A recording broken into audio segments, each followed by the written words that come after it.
This presentation of the Big Game was made possible through the kind support of Tangipahoa Parish Tourism, your guide to the crossroads of Louisiana. And North Oaks Health System, improving lives every time, every touch.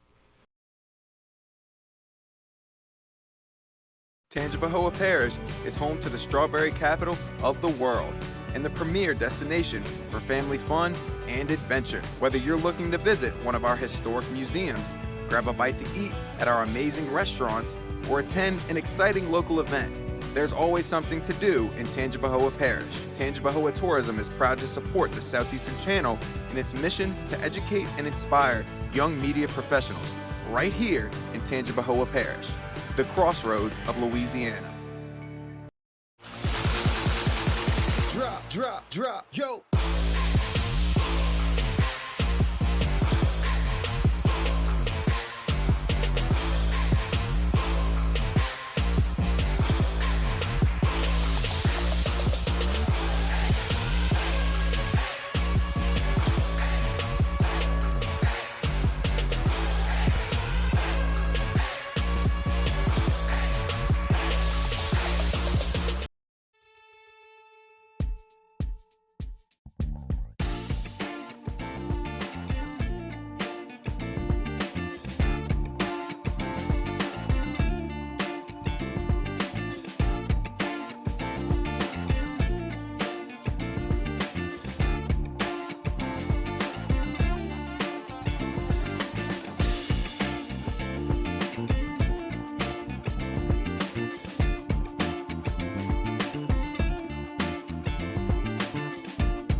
Hi everyone and welcome back to The Big Game. I'm Brendan Smith alongside Jules Dormain, and tonight we'll give a preview of both the Lions softball and basketball programs on their upcoming seasons.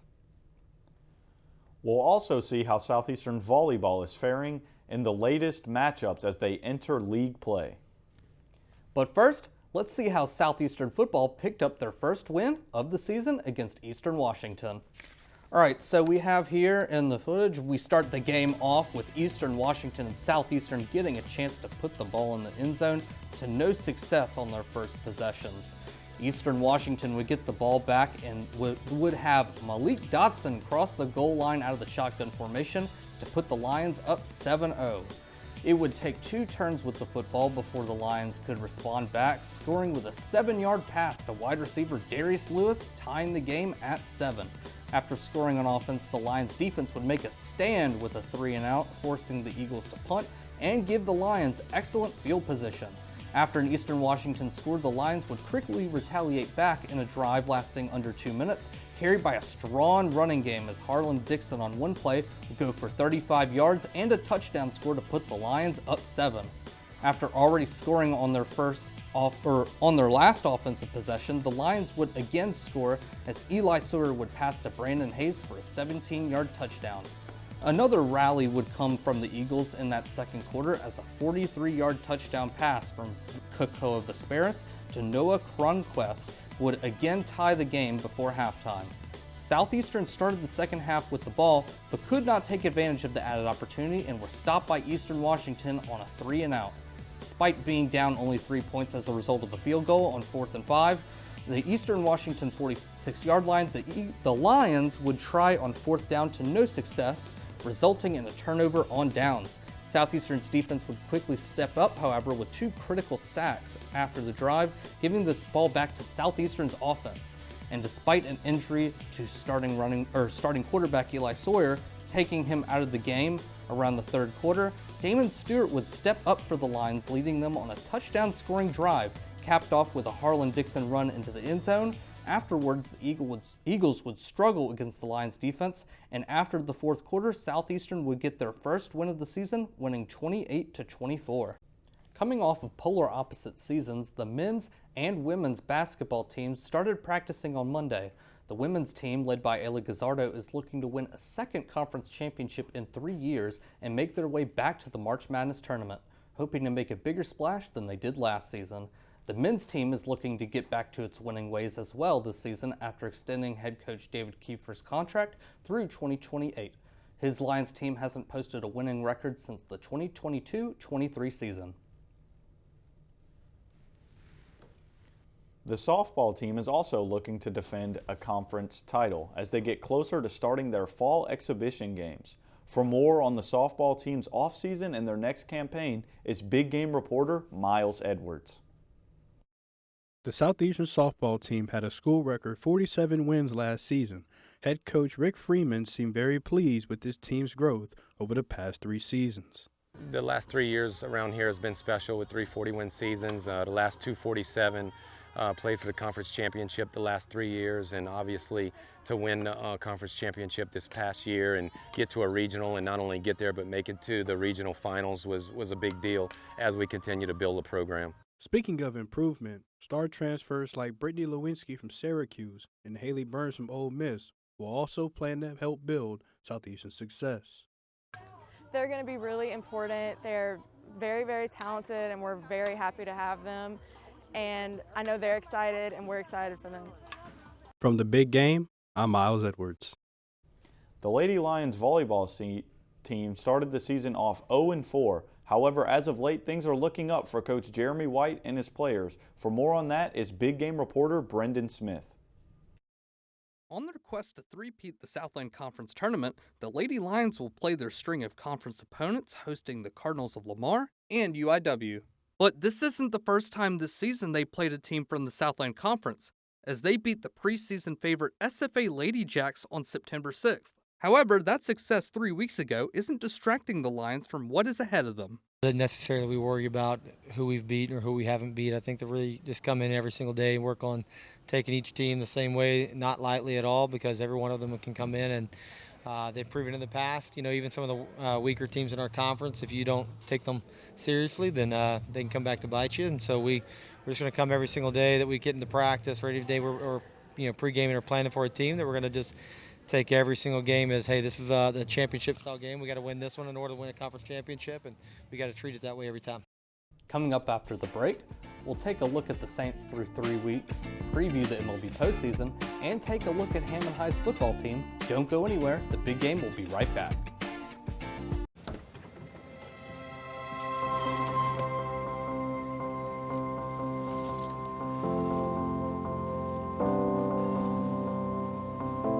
The impact of a meal goes well beyond feeding our bodies. Food can open endless possibilities for people to thrive.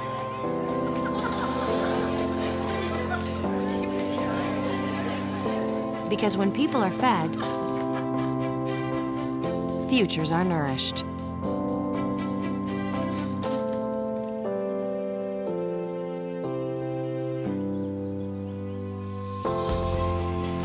Everyone deserves to live a full life. And with your help, together we can end hunger. Join the movement at feedingamerica.org/actnow.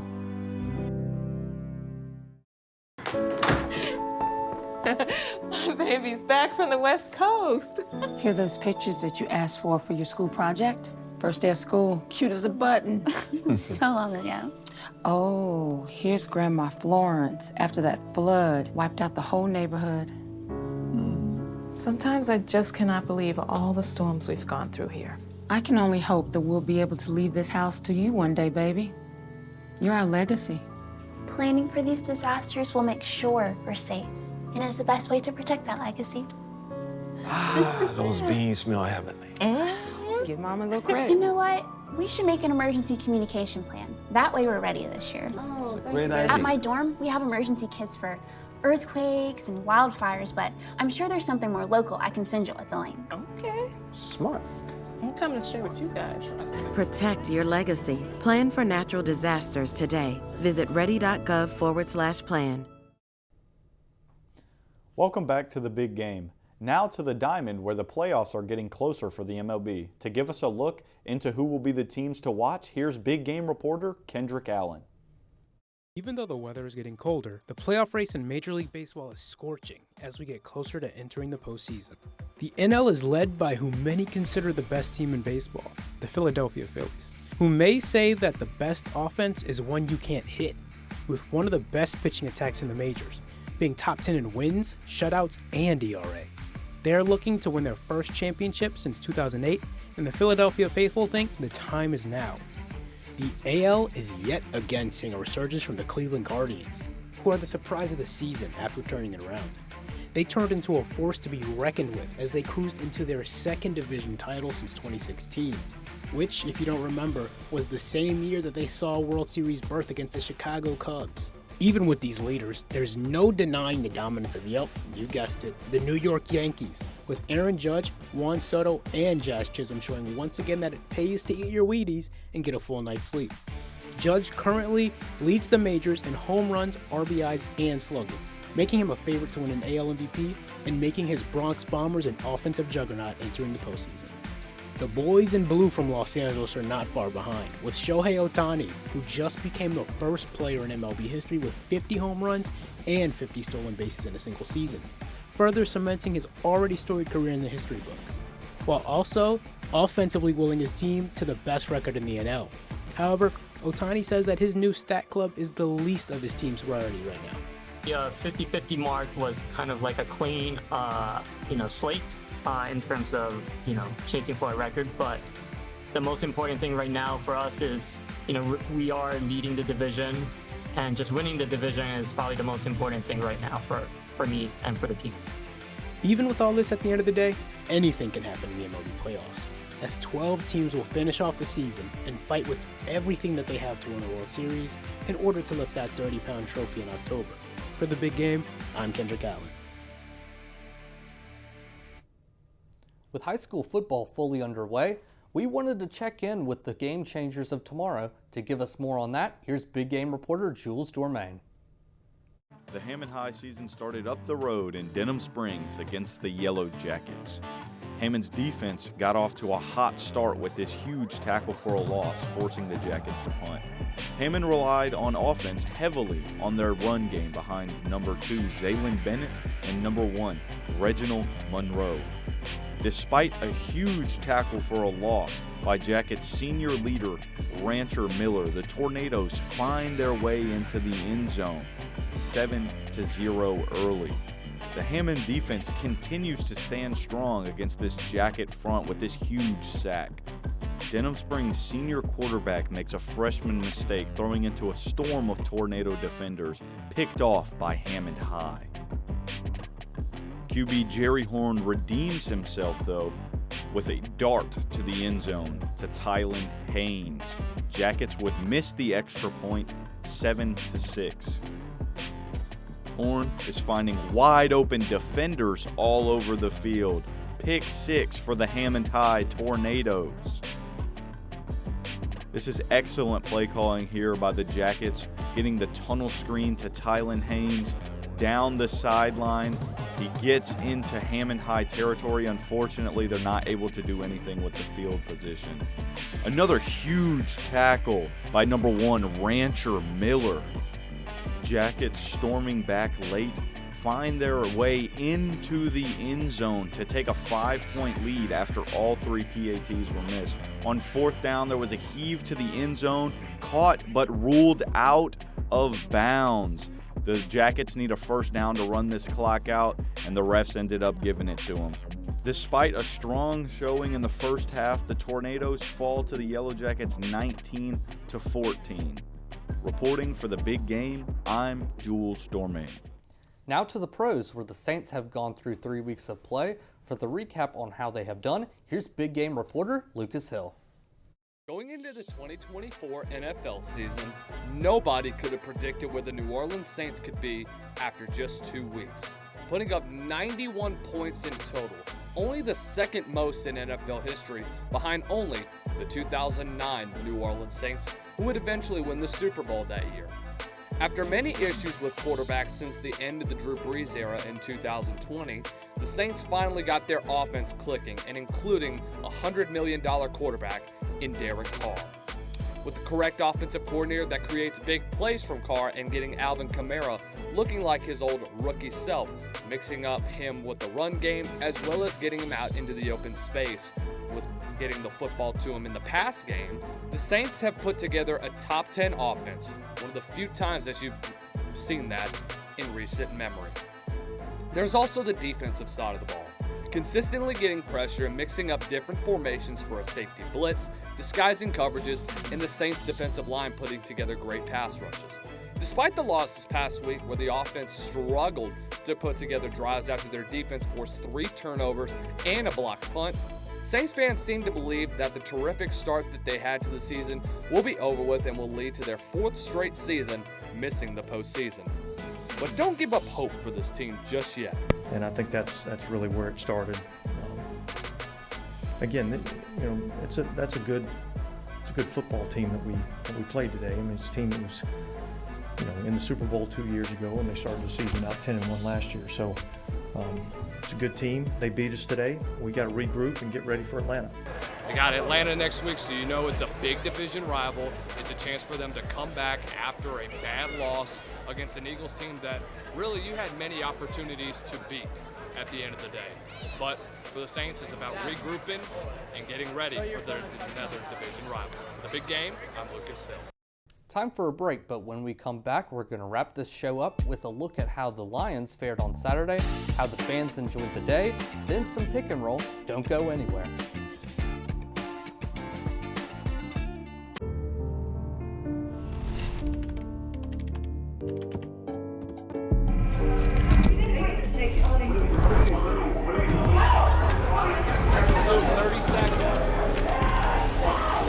I'm an ex-drug dealer, and I'll be your sub today.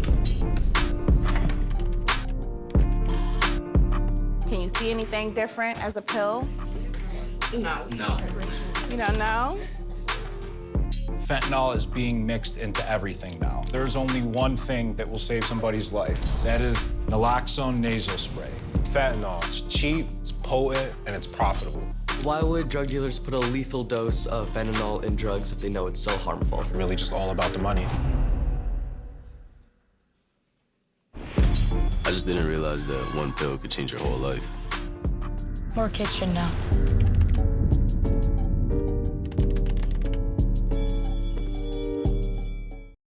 This presentation of the big game was made possible through the kind support of Tangipahoa Parish Tourism, your guide to the crossroads of Louisiana. And North Oaks Health System, improving lives every time, every touch. Tangipahoa Parish is home to the strawberry capital of the world and the premier destination for family fun and adventure. Whether you're looking to visit one of our historic museums, grab a bite to eat at our amazing restaurants, or attend an exciting local event, there's always something to do in Tangipahoa Parish. Tangipahoa Tourism is proud to support the Southeastern Channel in its mission to educate and inspire young media professionals right here in Tangipahoa Parish, the crossroads of Louisiana. Drop, yo.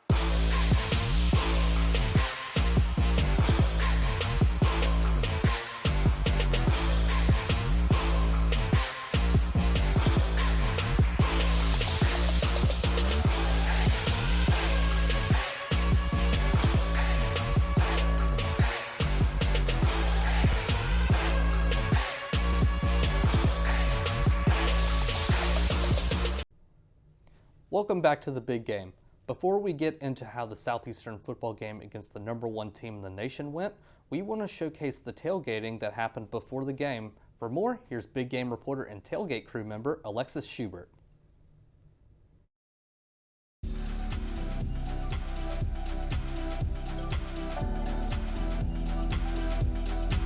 Get in and hang out with all my friends all day long, eat some good food, just enjoy good company here at Southeastern. We have such a tight-knit community, so it's just great to see everybody here on a Saturday. You know, just being able to walk around and see lots of familiar faces. I feel like everyone's really welcoming and friendly here. So it's good to just catch up with people you may not have seen throughout the week and cheer them on. Sign up. But I just love the atmosphere that tailgating brings and everything that you get to do here, and you just walk around and have a great time. We'd like to thank Alexis Schubert for that look at the tailgating culture in Hammond. The Tailgate Patrol is out and about before every home game, so if you'd like your tailgate featured next, visit the southeasternchannel.com.